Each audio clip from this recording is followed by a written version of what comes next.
مدارس زندہ باد، میرے مدارس زندہ باد، دینی مدارس زندہ باد، میرے مدارس زندہ باد، دیا ہے امن کا پیغام یہ دینی مدارس نے، دیا ہے امن کا پیغام یہ دینی مدارس نے، دیا ہے امن کا پیغام یہ دینی مدارس نے، دیا ہے امن کا پیغام یہ دینی مدارس نے۔ الحمد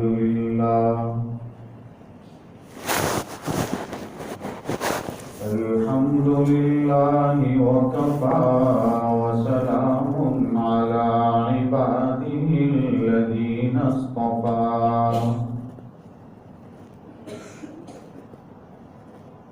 وصل وسلم على سيدنا محمد المصطفى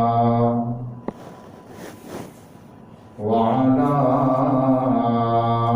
آله وأصحابه نجوم الهدى وقادة التقى، أما بعد، أعوذ بالله من الشيطان الرجيم، بسم الله الرحمن الرحيم، قل إن صلاتي ونسكي ومحياي ومماتي لله رب العالمين، صدق الله العظيم۔ ایک بار درود پاک پڑھیں۔ اللهم صل على سيدنا محمد وعلى آل سيدنا محمد وأصحابه وأزواجه وبارك وسلم۔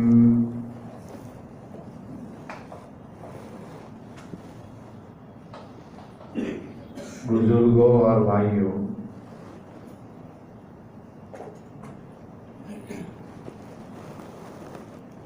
مبارک ایام چل رہے ہیں۔ ذی الحجہ کی آج 8ویں تاریخ ہے۔ نبی کریم صلی اللہ علیہ وسلم نے فرمایا کہ ذی الحجہ کے پہلے عشرے میں اگر کوئی روزہ رکھتا ہے تو اس کو 1 سال کے روزوں کے برابر ثواب ملتا ہے، اور رات کی کوئی عبادت کرتا ہے تو اس کو لیلۃ القدر کے برابر ثواب ملتا ہے۔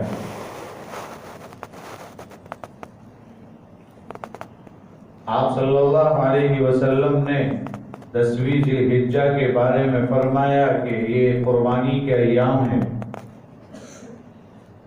10، 11 اور 12۔ فرمایا کہ قربانی کرو۔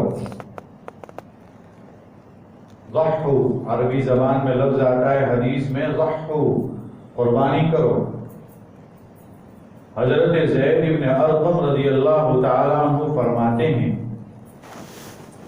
کہ اللہ کے رسول صلی اللہ علیہ وسلم کے صحابہ نے پوچھ لیا، ما هذه الاضاحی یا رسول اللہ، ابن ماجہ کی روایت ہے، یہ قربانیاں کیا ہے اللہ کے رسول؟ کیونکہ قربانی تو پہلے سے چلی آ رہی ہے۔ ایک قربانی کا تذکرہ خود قرآن کریم میں ہے۔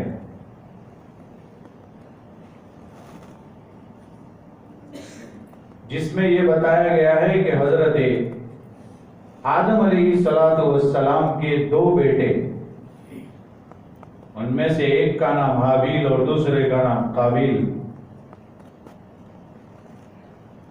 ایک کو دوسرے نے قتل کیا تھا، اور قتل کی وجوہات کی جو آگے چل کر تھوڑی دیر میں بتاتا ہوں۔ ایک قربانی تو وہ تھی۔ صحابہ کرام رضوان اللہ علیہم اجمعین نے پوچھا کہ یہ قربانیاں کیا ہیں اللہ کے رسول؟ تو آپ صلی اللہ علیہ وسلم نے فرمایا سنت ابیکم ابراہیم، تمہارے جد امجد حضرت ابراہیم علیہ السلام کی سنت ہے۔ آپ سمجھ سکتے ہیں کہ حضرت ابراہیم علیہ السلام اور حضرت اسماعیل علیہ السلام کی جو قربانی ہے، تاریخ نے آج تک ایسا منظر نہیں دیکھا۔ اگر حضرت ابراہیم علیہ السلام کی پوری زندگی کو ایک لفظ میں بیان کرنا ہو تو وہ ایک لفظ صرف قربانی ہے۔ جان کی قربانی، مال کی قربانی، عزت بھی گئی، سب گیا، سب کچھ، یہاں تک کہ اپنا بیٹا بھی اللہ کی راہ میں ذبح کرنے کے لیے تیار ہو گئے۔ تو آپ صلی اللہ علیہ وسلم نے فرمایا حضرت ابراہیم جو کہ تمہارے دادا ہیں ان کی یادگار ہے، تو ہم گویا یادگار منا رہے ہیں۔ پوچھا کہ یہ خون یعنی ذبح کرنے سے کچھ ملے گا ہمیں؟ تو آپ صلی اللہ علیہ وسلم نے فرمایا جی ہاں، ہر بال پر ایک نیکی ملے گی، یعنی گوشت تو ملنے ہی والا ہے، کھال تو ملنے ہی والی ہے، اور جو کچھ چاہتے ہیں وہ ملنے والا ہے، اس سے الگ آپ کو ملے گا کہ ہر بال پر ایک نیکی ملے گی۔ اور حسنتن کا لفظ ہے، اور ہم نے قرآن میں یہ بھی پڑھا ہے کہ حسنہ جب کوئی اختیار کرتا ہے تو اس پر 10 گنا ملتا ہے۔ تب آپ سمجھ سکتے ہیں کہ ایک بال پر ایک حسنہ، اس پر 10، تو ایسے ہر بال پر کتنا مل جائے گا؟ یعنی نیکیوں کا سیزن ہے، کمانے کا سیزن ہے، اسی لیے اس کی فضیلت ہے۔ آپ صلی اللہ علیہ وسلم فرماتے ہیں اے فاطمہ کھڑی رہو، جب قربانی ہو رہی ہو تو پاس میں کھڑی رہو، گواہ رہو، اس لیے کہ جانور کا خون زمین پر گرے گا نہیں اس سے پہلے آپ کی مغفرت کے فیصلے ہو جائیں گے۔ بس اتنا ہی کرنا ہے۔ حضرت تھانوی رحمت اللہ علیہ فرمایا کرتے ہیں کہ بادشاہ پہلے زمانے میں ایسے ہوتے تھے کہ کسی بھی ایسی چیز جو انہیں گفٹ میں دی جاتی اس پر بادشاہ ہاتھ رکھ دیتا اور وہ گفٹ اسے واپس کر دیتا، مطلب اس کا ہاتھ رکھنا یہ بہت بڑی چیز ہوتی۔ فرمایا یہ قربانی بھی ایسی ہی ہے، چھری چلائی گویا اللہ کا ہاتھ پڑ گیا اس پر، اس کے بعد سب کچھ آپ کا ہی ہے، گوشت بھی آپ کا، کھال بھی آپ کی، سب کچھ آپ کا، بس اللہ کا ہاتھ پڑ گیا گویا اللہ کے یہاں قبول ہو گیا۔ اس لیے آپ صلی اللہ علیہ وسلم فرماتے ہیں کہ اگر کوئی شخص نصاب کا مالک ہو، قربانی کرنے کی حیثیت رکھتا ہو، جس نے عید الفطر میں صدقۃ الفطر بھی دیا ہو، وہ اپنے پاس اتنا پیسہ رکھتا ہو جتنا فقہاء نے بتایا ہے، یعنی تقریباً 40 سے 45 ہزار روپے کا وہ مالک ہو ان دنوں میں، تو اس کو چاہیے کہ وہ قربانی کرے، اور اس کی حیثیت کے باوجود بھی وہ قربانی نہ کرے تو فرمایا کہ وہ میری عیدگاہ کے قریب بھی نہ آئے۔ اتنی بڑی ہوئی۔ دوسری بات یہاں یہ بیان کرتا چلوں کہ قربانی کرے تو دل سے کرے، بوجھ نہ اتارے۔ کچھ لوگ ایسے ہوتے ہیں جو صرف بوجھ اتارتے ہیں، مطلب کسی کو حصہ لکھوا دیا اور آرام ہو گیا، اگر اللہ نے دیا ہو تو خود جانور خریدنا چاہیے۔ قیمتیں اپ ڈاؤن ہوتی رہتی ہیں، وہ تو ہوتی رہے گی، اس میں ہمارا بھی امتحان ہے، ہم کتنا دیں گے کتنا نہیں دیں گے، لیکن ہم کو کیا کرنا ہے، ہم کتنا کر سکتے ہیں اتنا اللہ کی راہ میں خرچ کرنا چاہیے۔ اولاً تو جانور کو خود پالنا چاہیے۔ شیخ الہند رحمت اللہ علیہ کا وہ واقعہ جو غالباً آپ نے سنا ہی ہوگا، بہت مشہور ہے۔ شیخ الہند رحمت اللہ علیہ کون ہے؟ جن کا نام محمود حسن ہے، دارالعلوم دیوبند کے پہلے طالب علم ہیں۔ 2 محمود سے مدرسہ شروع ہوا تھا، بہت بڑے آدمی ہیں، چاہے پھر وہ حضرت مولانا حسین احمد مدنی ہوں، چاہے وہ حضرت مولانا اشرف علی تھانوی ہوں، چاہے پھر وہ علامہ انور شاہ کشمیری ہوں، چاہے پھر کوئی کتنا بڑا ہو، ان سب کے وہ استاد ہوتے ہیں شیخ الہند رحمۃ اللہ علیہ، بہت بڑے آدمی ہیں۔ وہ کیا کرتے تھے، جیسے ہی عید الفطر ہو جاتی، رمضان مکمل ہوتا، ایک بچڑا خریدتے تھے۔ تذکرہ شیخ الہند مولانا عزیز الرحمان بجنوری رحمۃ اللہ علیہ کی کتاب ہے، اس میں یہ واقعہ لکھا ہے کہ وہ پالتے تھے اور اس طرح پالتے تھے جیسے اپنے بچے کی ہم پرورش کرتے ہیں، اس طرح وہ بچڑے کو پالتے تھے، کھلاتے تھے، بہت ہی زیادہ تیار کرتے تھے، یہاں تک کہ اس کو اتنا قریب کر لیتے تھے کہ جب حضرت درس دینے کے لیے دارالحدیث میں جاتے تو یہ بچڑا بھی ان کے ساتھ ساتھ دارالحدیث تک جاتا، بلکہ دارالحدیث میں حضرت سبق پڑھا رہے ہوتے تو یہ بچڑا باہر ہوتا، جب حضرت سبق پڑھا کر گھر جاتے تو یہ بچڑا بھی ساتھ ساتھ میں گھر چلا جاتا، اتنا قریب کرتے۔ ملحوظات فقیہ الامت میں تو اور باتیں لکھی، حضرت مفتی محمود الحسن گنگوہی رحمۃ اللہ علیہ نے لکھا ہے کہ شروع میں تو چارہ کھلاتے، پھر جب قربانی کے ایام قریب آ جاتے تو بالٹی بھر کر دودھ پلاتے اور ساتھ ساتھ میں جلیبی کھلاتے۔ ہم کو تو جلیبی دیکھنا بھی نصیب نہیں ہوتا، وہ جلیبی کھلاتے اور بالٹی بھر کر دودھ پلاتے اور اتنا تیار کرتے کہ جب قربانی کا دن آتا تو پھر جو ہے فرمایا کہ ایک طرف حضرت چھری چلا رہے ہوتے، دوسری طرف آنکھوں سے آنسو ہم دیکھ رہے ہوتے۔ میرے بھائیوں، یہ اصل قربانی ہے جس میں انسان کو صدمہ پہنچے۔ جب انسان جانور پالتا ہے اور جب اس کو اتنا قریب کر لیتا ہے پھر اس کو صدمہ پہنچتا ہے۔ اصل تو ٹھیس پہنچنا ہے، جذبات کی قربانی ہے۔ اور وہ جو حضرت ابراہیم اور اسماعیل کے لیے اللہ نے ایک دمبا بھیج دیا تھا، وہ بھیج دیا تو آج تک ہم جانوروں کو ذبح کر رہے ہیں۔ ہم آج بھی جانور ذبح کرتے ہیں اور یہ بتانا چاہتے ہیں موقع آیا تو جان بھی دینے کے لیے تیار ہو سکتے ہیں۔ تو میرے بھائیوں، میں صرف اور صرف یہ کہنا چاہتا ہوں کہ یہ قربانی کی جان ہے کہ انسان کو چاہیے کہ دل سے قربانی کرے، صحیح طریقے سے قربانی کرے، بوجھ نہ اتارے۔ میں نے قربانی کا ایک اور تذکرہ کیا آپ کے سامنے، وہ قربانی حضرت آدم علیہ السلام کے دو بیٹوں کا مسئلہ قرآن نے ذکر کیا ہے، اس کو لے کر میں آپ کو بتانا چاہتا ہوں کہ قربانی کی روح کیا ہے۔ کیا فرمایا؟ وَاتْلُ عَلَيْهِمْ نَبَأَ ابْنَيْ آدَمَ، حضرت آدم علیہ السلام کے دو بیٹوں کا واقعہ لوگوں کو سنائیے۔ اِذْ قَرَّبَا قُرْبَانًا فَتُقُبِّلَ مِنْ أَحَدِهِمَا وَلَمْ يُتَقَبَّلْ مِنَ الْآخَرِ، جب دونوں نے قربانی پیش کی، ایک کی قبول ہوئی ایک کی قبول نہیں ہوئی۔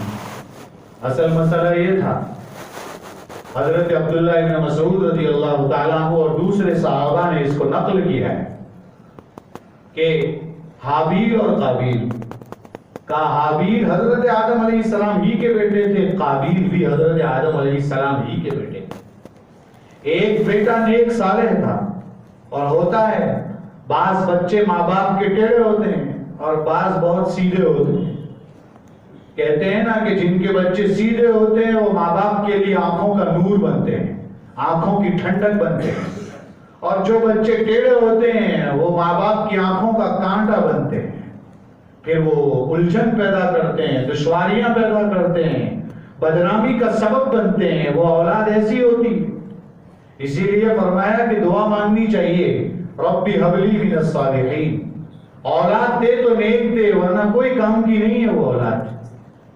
دیکھیے حابیل بہت نیک تھے اور قابیل ناقابل تھے، وہ قابل ہی نہیں تھے، ان کی کوئی ایسی حالت تھی۔ کہتے ہیں کہ اس زمانے کا یہ مسئلہ تھا کہ آدم علیہ السلام کو جب بچے پیدا ہوتے تھے حضرت حوا علیہ السلام سے، تو ایک ہی حمل میں دو بچے پیدا ہوتے تھے جڑواں ہمیشہ۔ بعض لوگوں نے بہت لمبی اور بہت ساری باتیں لکھی ہے کہ بہت ساری اولاد تھی۔ بہرحال ایک حمل میں 2 بچے ہوتے تھے، اس میں ایک لڑکا اور ایک لڑکی ہوا کرتی تھی. اور اس زمانے میں چونکہ اللہ تعالیٰ کو یہ ذریت کو پھیلانا تھا، تو یہ اللہ تعالیٰ کی یہ مشیت تھی، اللہ تعالیٰ کی حکمت تھی، اللہ تعالیٰ کا فیصلہ تھا کہ جس حمل میں ایک لڑکی ہوتی، دوسرے حمل سے جو لڑکا ہوتا، ان دونوں کی آپس میں شادی جائز تھی. پہلے جائز تھا، اب شریعتوں میں جائز نہیں رہا. آخری امت میں یہ بالکل جائز نہیں ہے 2 بھائی بہن میں نکاح. لیکن اس زمانے میں چونکہ نسل کو پھیلانا تھا، اس لیے اس کو جائز قرار دیا گیا. اس لیے فرمایا کہ ایک حمل میں جو جڑوا ہوئے ہیں، ایک لڑکا اور ایک لڑکی، ان دونوں کا آپس میں نکاح نہیں ہوتا تھا. اس لڑکی کا دوسرے حمل سے جو لڑکا ہوتا، اس کے ساتھ نکاح ہوتا. یہ شرعی فیصلہ تھا اس زمانے کا. کہتے ہیں حابیل کے حصے میں جو لڑکی آئی وہ بہت خوبصورت تھی، اور قابیل کے حصے میں جو آئی وہ بہت کالی تھی. وہ اسے پسند نہیں آ رہی تھی. حابیل سے اس کو یہ اعتراض تھا، تیرے پاس خوبصورت کیوں اور میرے پاس کالی کیوں. یہ مسئلہ آ گیا تھا. اس میں یہ بات آئی کہ حضرت آدم علیہ السلام کے اشارے سے انہیں یہ بتایا گیا کہ آپ ایک کام کیجئے، دونوں ایک ایک قربانی پیش کیجئے، جس کی قبول ہو گئی بس وہ لڑکی اس کے حصے میں آئے گی. کہا ٹھیک ہے. حابیل کے بہت ساری بکریاں اور دمبے تھے، تو حابیل نے قربانی میں ایک دمبا پیش کیا، دمبے کو ذبح کیا. اور قابیل کی کھیتی بہت تھی، تو اس نے اپنی کھیتی میں سے کچھ چاول، گیہوں، غلہ، بس وہ جو ہے قربانی کر کے دونوں نے پہاڑ کی چوٹی کے اوپر رکھ دیا. اور اس زمانے کا اصول یہ تھا میرے بھائیوں کہ جس کی قربانی قبول ہونے والی ہوتی، آسمان سے آگ آتی اور اسے کھا جاتی. یہ دلیل ہوتی کہ قربانی قبول ہو گئی. فرمایا کہ جیسے ہی دونوں نے اپنی اپنی چیزیں پیش کی تو آسمان سے حابیل کی قربانی قبول ہو گئی، وہ آگ چٹ کر گئی اسے. اور یہی ہونا بھی تھا، چونکہ شرعی فیصلہ تھا. اس پر قابیل کو غصہ آ گیا اور وہ پھر پوچھنے لگا تیری قبول کیوں ہوئی، میری کیوں نہیں ہوئی. اس پر اسے غصہ آ گیا اور اس نے کہا لأقتلنک، قرآن میں نقل کیا، تجھے ضرور بھی ضرور مار ڈالوں گا. حضرت آدم علیہ السلام کے بیٹے حابیل نے بڑا اچھا جواب دیا جو ایک اصول ہے. فرمایا قربانی کس کی قبول ہوتی ہے؟ فرمایا انما یتقبل اللہ من المتقین، اللہ تعالیٰ متقی لوگوں کی قربانی قبول کرتا ہے. بس اتنا سا جواب دیا جو ہم سب کے لیے جواب ہے. اسی لیے قرآن کریم میں ہے لَن يَنَالَ اللَّهَ لُحُومُهَا وَلَا دِمَاؤُهَا وَلَكِن يَنَالُهُ التَّقْوَىٰ مِنكُمْ. اللہ تعالیٰ کو قربانی کا گوشت نہیں پہنچتا ہے، قربانی کا خون نہیں پہنچتا ہے، بلکہ اللہ تعالیٰ کو تمہارے دل کی حالت پہنچتی ہے، تقویٰ پہنچتا ہے. معلوم ہوتا ہے قربانی دل سے کرنی چاہیے. تقویٰ سکھایا ہے. ہر نماز، ہر عبادت کی روح تقویٰ ہے. اسی پر بات ختم کرتا ہوں. آپ نماز دیکھیے، نماز کا مقصد بھی تقویٰ ہے. ان الصلاۃ تنہی عن الفحشاء والمنکر، نماز برائیوں سے اور گندی چیزوں سے روکتی ہے، اسی سے تقویٰ آتا ہے. آپ حج دیکھ لیجئے، حج کا خلاصہ بھی یہی ہے کہ آپ کے دل میں تقویٰ پیدا ہو جائے. زکوٰۃ دیکھیے کہ زکوٰۃ کے ذریعے سے آپ کا مال پاک ہوتا ہے، اور جس کا مال پاک نہیں ہوتا وہ تقوی والا نہیں ہوتا. اس لیے زکوٰۃ کا خلاصہ بھی تقویٰ ہے. آپ روزے کو دیکھیے، ہم ابھی رمضان گزرا ہے کچھ وقت پہلے، تو روزے کا مقصد بھی وہی تھا، تقویٰ تھا کہ روزے کے ذریعے سے بھی تقوی کا سبق دیا گیا. فرمایا قربانی کے ذریعے بھی تمہیں تقویٰ سکھایا گیا ہے. تقویٰ کیا ہے؟ حضرت عمر رضی اللہ تعالیٰ عنہ نے پوچھا تھا نا ایک صحابی سے، کہا کہ وہ تقویٰ کسے کہتے ہیں؟ انہوں نے بڑا اچھا جواب دیا، کیا کبھی آپ کانٹوں والی جھاڑی سے گزرے ہیں؟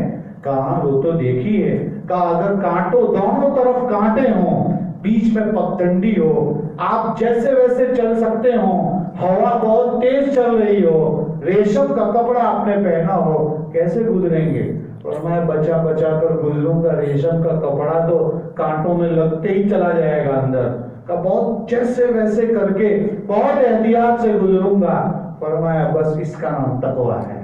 کہا کیا ہے؟ چاروں طرف سے گناہوں کے انبار لگے ہوں، بیچ میں آپ اپنے آپ کو سلامتی سے گزار دے تو یہ تقویٰ ہے. اللہ تعالیٰ قربانی کی روح ہم سب کو نصیب فرمائیں، قربانیاں ہماری قبول فرمائیں، عافیت کے ساتھ یہ دن گزار دیں اور صحیح طریقے سے ہم سب کو قربانی کرنے کی توفیق عطا فرمائیں. آمین. وآخر دعوانا الحمدللہ رب العالمین.